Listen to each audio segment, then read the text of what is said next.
Good morning, everyone. It is September 21st. Alright, so you can see I'm here at Zero Hedge, South African BLF Party. White existence is a crime. We say land or death. And of course, I have another one up by the Root rather. And shoot them on sight. Stacey Abrams campaign harassed by white nationalist Republican Brian Kemp, and Georgia media say nothing. And this is from Jason Johnson. And I'm not going to read the whole articles, but I'm going to hit a couple of the paragraphs in each and then talk to you about it.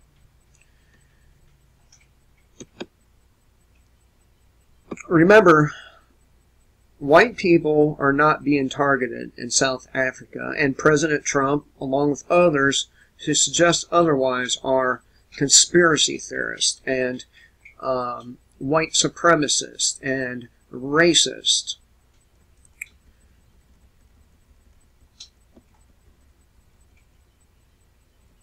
Okay, so the BLF spokesman has posted views reflecting his party's belief that all white people in South Africa are criminals by virtue of their existence.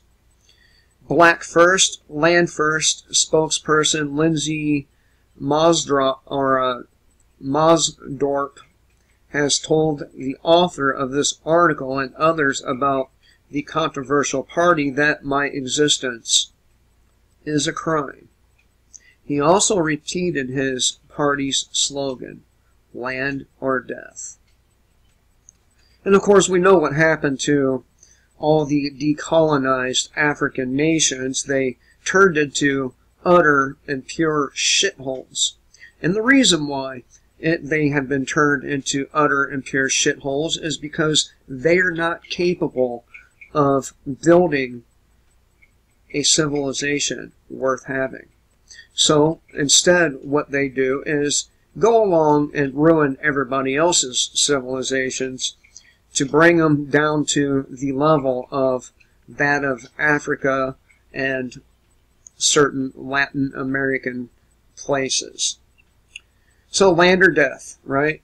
Your existence is a crime. Hence we say land or death. Mosdorp's assertion that as a white person my existence is a crime provides some insight into the party's apparent belief that due to the theft of land by white people during colonization and apartheid, all white South Africans are therefore criminals regardless of when they were born and what their political views, history, or affiliations may be. Now, they like to say that white lands are stolen, okay? And this is not true. It's not fucking true. It's called being conquered. That's one of the things that white people have excelled at, more than all others, is conquering. Can't help it. It's in our blood. But, you know, you go to Africa, and it's a pure shithole. All of Africa. Even South Africa, now, because it was given over to Africans. And you can see over there in Africa the level of civilization that they've been able to build, which isn't much of one. Right? Not that European civilizations are, you know, all that just and all that great, but you have to admit it's much better than those of Africa. So over here on the Root, they're complaining about the coverage being given to black candidates.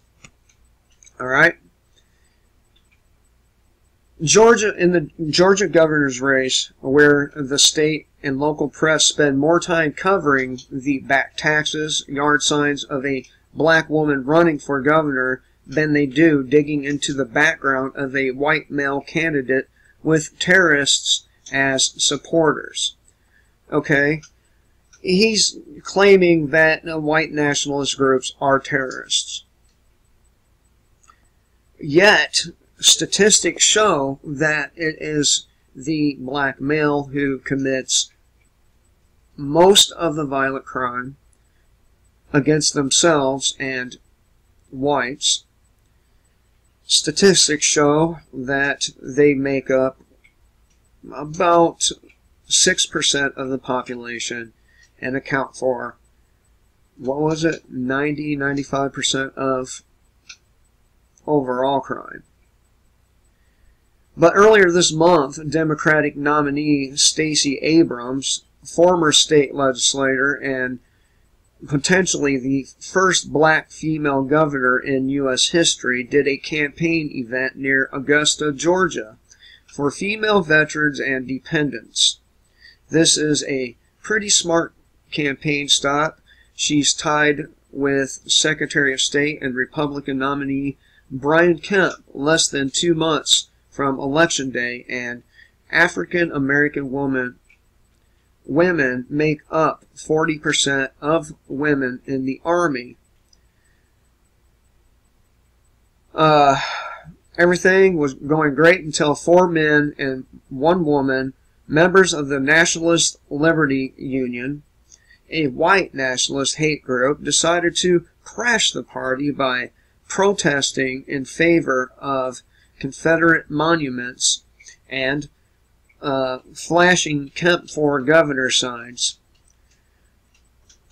But it's okay when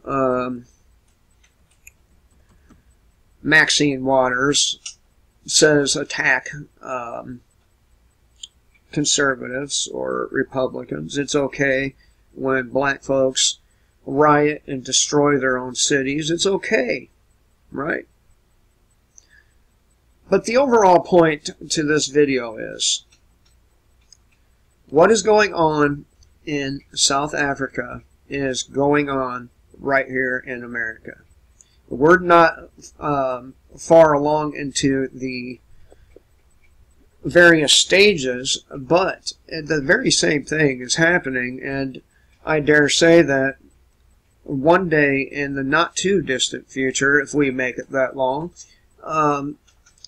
Americans are going to face the very same, white Americans are going to face the very same things that white South Africans are facing today.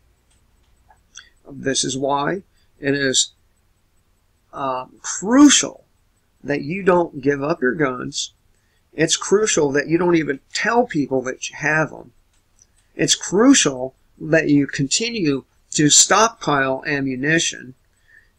It's crucial because one day we're going to need that shit. All of us. To defend ourselves against racism. You know, the kind of racism that white folks are accused of each and every day in this country. Anyway, I thought I'd share this with you.